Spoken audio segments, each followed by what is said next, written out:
ഈ ആധുനിക മറിയ പ്രത്യക്ഷതകളെ സംബന്ധിച്ച ചില ചോദ്യങ്ങൾ മറിയ ഭക്തരോട് ചോദിക്കുമ്പോൾ അവർക്ക് സ്വയം ചിന്തിക്കുവാനുള്ള ഒരു അവസരമുണ്ടാകും. അപ്പോൾ ഈ മരിയോളജി പഠിപ്പിക്കുന്ന അല്ലെങ്കിൽ വിശ്വസിക്കുന്ന ആളുകളോട് ചോദിക്കട്ടെ, സഭ മറിയത്തിൻ്റെ ഏതെങ്കിലും പ്രത്യക്ഷതകളെ സംശയിക്കുന്നുണ്ടോ? ഉണ്ടെങ്കിൽ എന്തുകൊണ്ടാണ്? ആ പ്രത്യക്ഷതകൾ ലഭിച്ചവർക്ക് ആദ്യം അവ ദൈവികമായിരുന്നോ എന്ന് ഒരു സംശയമുണ്ടായിരുന്നോ? അവ ഏതൊക്കെയാണ്? എന്തടിസ്ഥാനത്തിലാണ് എന്നിട്ട് അവ ദൈവികമാണ് എന്ന് നിങ്ങൾ തീരുമാനിച്ചത്? ഈ ദർശനങ്ങളിൽ ലഭിച്ച പ്രവചനങ്ങളെല്ലാം നിവർത്തിയായോ? ഗ്വാഡാലൂപ്പിൽ, അതായത് മെക്സിക്കോയിൽ 1531 മറിയ പ്രത്യക്ഷത, മറിയം താൻ ജീവൻ്റെ ഉറവിടമാണെന്ന് പറഞ്ഞിട്ടുണ്ടോ? അതായത് 1531 മെക്സിക്കോയിലുള്ള ഗ്വാഡാലൂപ്പിൽ മറിയ പ്രത്യക്ഷ നടന്നല്ലോ. അവിടെ ആ പ്രത്യക്ഷതയിൽ ആ മറിയം താൻ ജീവൻ്റെ ഉറവിടമാണ് എന്ന് പറഞ്ഞിട്ടുണ്ടോ? മറിയമാണ് ജീവൻ്റെ ഉറവിടം എന്ന് നിങ്ങൾ വിശ്വസിക്കുന്നുവോ? യേശുവാണ് ജീവൻ്റെ ഉറവിടമെന്നും നിത്യജീവൻ യേശു തന്നെയാണ് എന്നും ബൈബിളിൽ യേശു പറഞ്ഞിട്ടില്ലേ? ഏതാണ് നിങ്ങൾ വിശ്വസിക്കുന്നത്? ഫാത്തിമയിലെ വെളിപ്പാടിൽ യേശുവിൻ്റെ കുരിശിലെ ബലിയുടെ പര്യാപ്തതയെ ഏതെങ്കിലും രീതിയിൽ ചോദ്യം ചെയ്തിട്ടുണ്ടോ? ഈ ഫാത്തിമയിലെ വെളിപ്പാടിൽ മറിയ പ്രത്യക്ഷതയിലൊക്കെ വിശ്വസിക്കുന്നവരോടാണ് ചോദ്യം. കൊളോസ്യർ 2-ാം അധ്യായം 13-14 വാക്യങ്ങളിൽ നാം വായിക്കുന്നത്, അതിക്രമങ്ങളാലും നിങ്ങളുടെ ജഡത്തിൻ്റെ അഗ്രചർമ്മത്തിലും മരിച്ചവരായിരുന്ന നിങ്ങളെയും അവൻ അവനോടുകൂടെ ജീവിപ്പിച്ചു.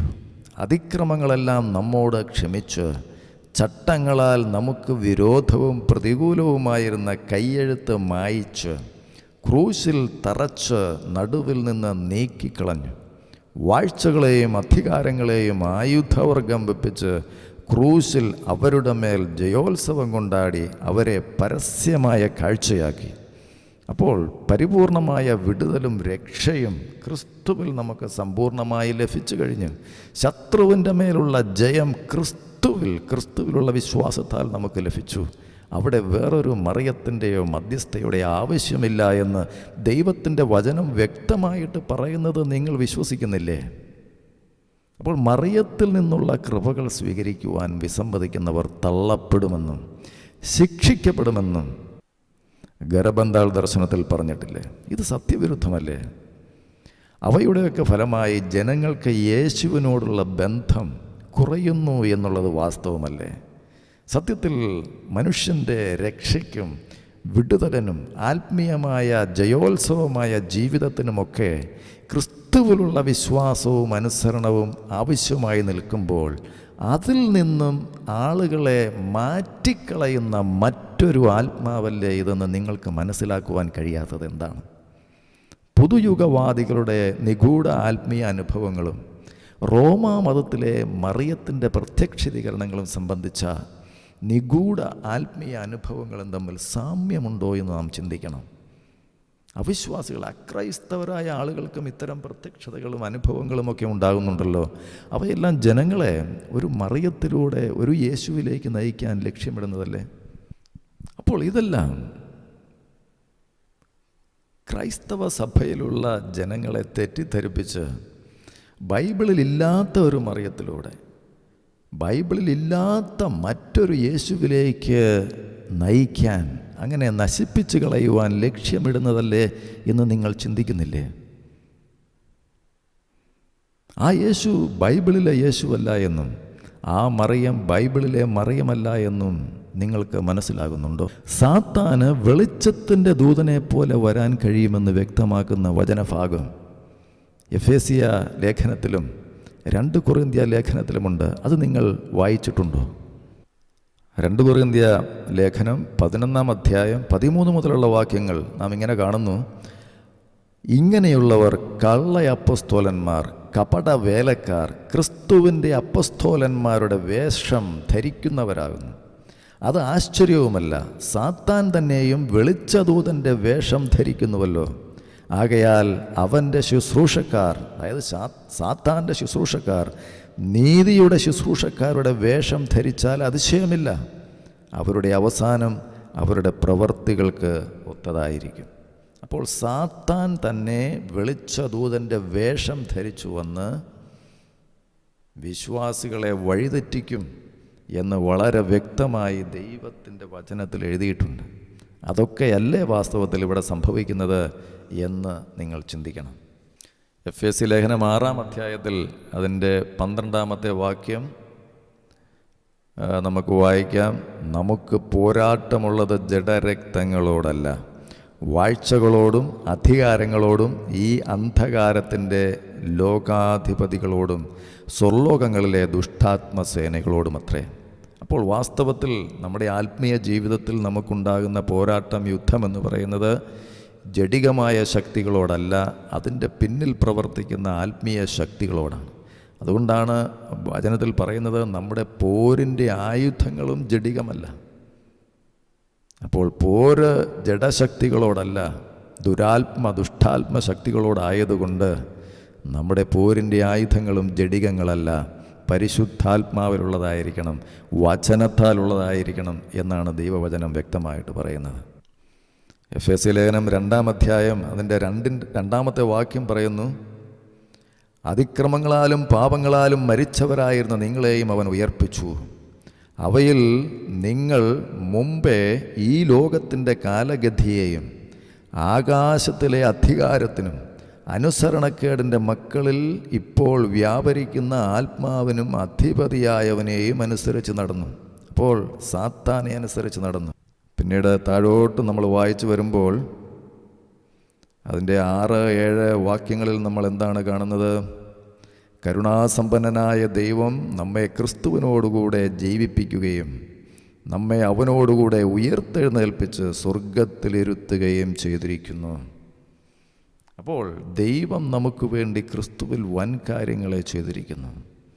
അതിനെ മനസ്സിലാക്കാതിരിക്കുവാൻ, അതിൻ്റെ അവകാശങ്ങളും അതിൽ നിന്ന് നമുക്ക് ലഭിക്കുന്ന നന്മകളും തകർത്ത് കളയുവാൻ സാത്താൻ വെളിച്ചദൂതൻ്റെ വേഷം കെട്ടി നമ്മെ വഞ്ചിക്കുകയാണ് എന്ന് നാം മനസ്സിലാക്കണം.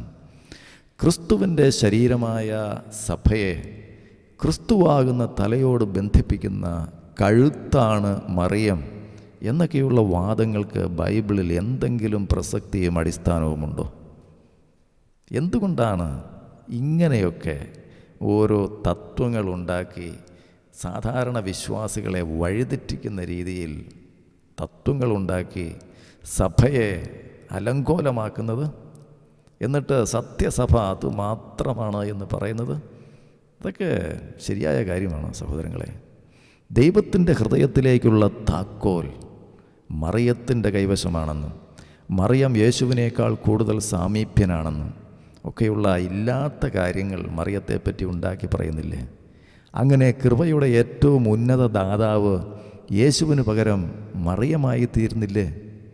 അങ്ങനെ യേശുവല്ല, മറിയമാണ് സകല സ്വർഗീയ അനുഗ്രഹങ്ങളുടെയും സംരക്ഷകൻ എന്ന് റോമൻ കത്തോലിക്കാ മതം ജനങ്ങളെ പഠിപ്പിക്കുന്നില്ലേ? അങ്ങനെ നേരിട്ട് യേശുവിനെ സമീപിക്കുന്നതിൽ നിന്നും റോമാ മതം ജനങ്ങളെ മനഃപൂർവ്വം ബോധപൂർവം പിന്തിരിപ്പിക്കുന്നു എന്നുള്ളത് ശരിയായ കാര്യമല്ലേ? അതൊരു യാഥാർത്ഥ്യമല്ലേ? അത് തെറ്റാണ്, പക്ഷേ അത് യാഥാർത്ഥ്യമാണ്. പിതാവായ ദൈവത്തേക്കാൾ കൂടുതൽ എളുപ്പത്തിൽ നമ്മുടെ പ്രാർത്ഥനകൾ സ്വീകരിക്കുന്നത് മറിയമാണെന്നും മറിയത്തിന് യേശുവിൻ്റെ മേൽ അധികാരമുണ്ടെന്നുമൊക്കെ ഊഹിക്കുന്നത് യേശുവിൻ്റെ ഉന്നതമായ സ്വഭാവത്തിന് നേരെ ചെളി വാരിയെറിഞ്ഞ് മോശമാക്കാൻ ശ്രമിക്കുന്നതിന് തുല്യമല്ലേ? മറിയത്തെ യേശുവിനും ജനങ്ങൾക്കും മധ്യേയുള്ള മധ്യസ്ഥയാക്കി തീർത്തിരിക്കുകയാണ് അവർ ചെയ്യുന്നത്. അങ്ങനെ ദൈവത്തിൽ നിന്ന് യേശുവിൽ കൂടി വരുന്ന കൃപ മറിയത്തിൽ കൂടി മാത്രമേ നമുക്ക് ലഭിക്കൂ എന്നുള്ള തെറ്റായ പ്രബോധനം ശരിയാണ് എന്ന് താങ്കൾക്ക് തോന്നുന്നുണ്ടോ? യേശു മറിയത്തെ മനുഷ്യവർഗത്തിൻ്റെയോ സഭയുടെയോ അമ്മയാക്കിയിട്ടുണ്ടോ? എവിടെയെങ്കിലും അങ്ങനെ പറഞ്ഞിട്ടുണ്ടോ വചനത്തിൽ? അപ്പസ്തോലന്മാരങ്ങനെ പറഞ്ഞിട്ടുണ്ടോ? പിന്നെ നിങ്ങൾ എന്തുകൊണ്ടാണ് അങ്ങനെ ഒരു തത്വമൊക്കെ ഉണ്ടാക്കി ആളുകളെ വഴിതെറ്റിക്കുന്നത്? എന്തുകൊണ്ടാണ് ബൈബിൾ യേശുക്രിസ്തുവിന് മാത്രം നൽകുന്ന ഗുണവിശേഷങ്ങൾ മറ്റൊരു വ്യക്തിക്ക് കൊടുക്കുവാൻ റോമൻ കത്തോലിക്കാ മതം തയ്യാറാകുന്നത്? യേശുക്രിസ്തുവിന് മാത്രമുള്ള അവകാശങ്ങൾ, ക്വാളിറ്റീസ്, ഗുണവിശേഷങ്ങൾ മറ്റൊരു വ്യക്തിക്ക് കൊടുക്കാൻ എങ്ങനെയാണ് നിങ്ങൾക്ക് ധൈര്യം വന്നത്?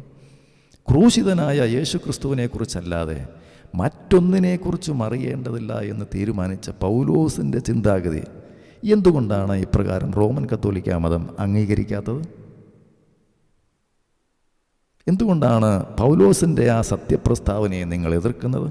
ക്രൂശിതനായ യേശു ക്രിസ്തുവിനെക്കുറിച്ചല്ലാതെ മറ്റൊന്നിനെക്കുറിച്ചും അറിയേണ്ടതില്ല എന്ന് പറഞ്ഞപ്പോൾ ക്രൂശിക്കപ്പെട്ട ക്രിസ്തുവിനെക്കുറിച്ച് മാത്രം, അവൻ്റെ രക്ഷാകരമായ ദൗത്യത്തെ, അതിൻ്റെ പൂർത്തീകരണത്തെപ്പറ്റി പ്രസംഗിക്കുകയും സംസാരിക്കുകയും പഠിപ്പിക്കുകയും അവൻ്റെ മൂല്യങ്ങൾ ജനജീവിതത്തിൽ പകർന്നു കൊടുക്കുകയും ചെയ്യുക എന്നുള്ളതല്ലേ ഒരു മത നേതൃത്വത്തിൻ്റെ, സഭാ നേതൃത്വത്തിൻ്റെ ഉത്തരവാദിത്വം?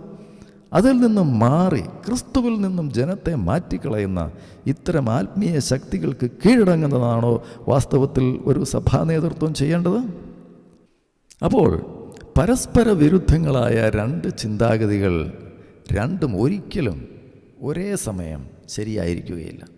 അതിനാൽ ഒന്നുകിൽ റോമൻ കത്തോലിക്ക സഭ തെറ്റ്, അല്ലെങ്കിൽ ബൈബിൾ തെറ്റ്. ഏതാണ് തെറ്റ് എന്ന് നിങ്ങൾ തീരുമാനിക്കുക. ബൈബിൾ തെറ്റാകാൻ സാധ്യമല്ലാത്തത് കൊണ്ട്, ദൈവത്തിൻ്റെ വചനത്തിന് മാറ്റമില്ലാത്തത് കൊണ്ട് റോമൻ കത്തോലിക്ക മതത്തിൻ്റെ ചിന്തകളും തത്വങ്ങളും ആചാരങ്ങളും ആർഗ്യുമെൻസും എല്ലാം തെറ്റാണ് എന്ന് വ്യക്തമാകും.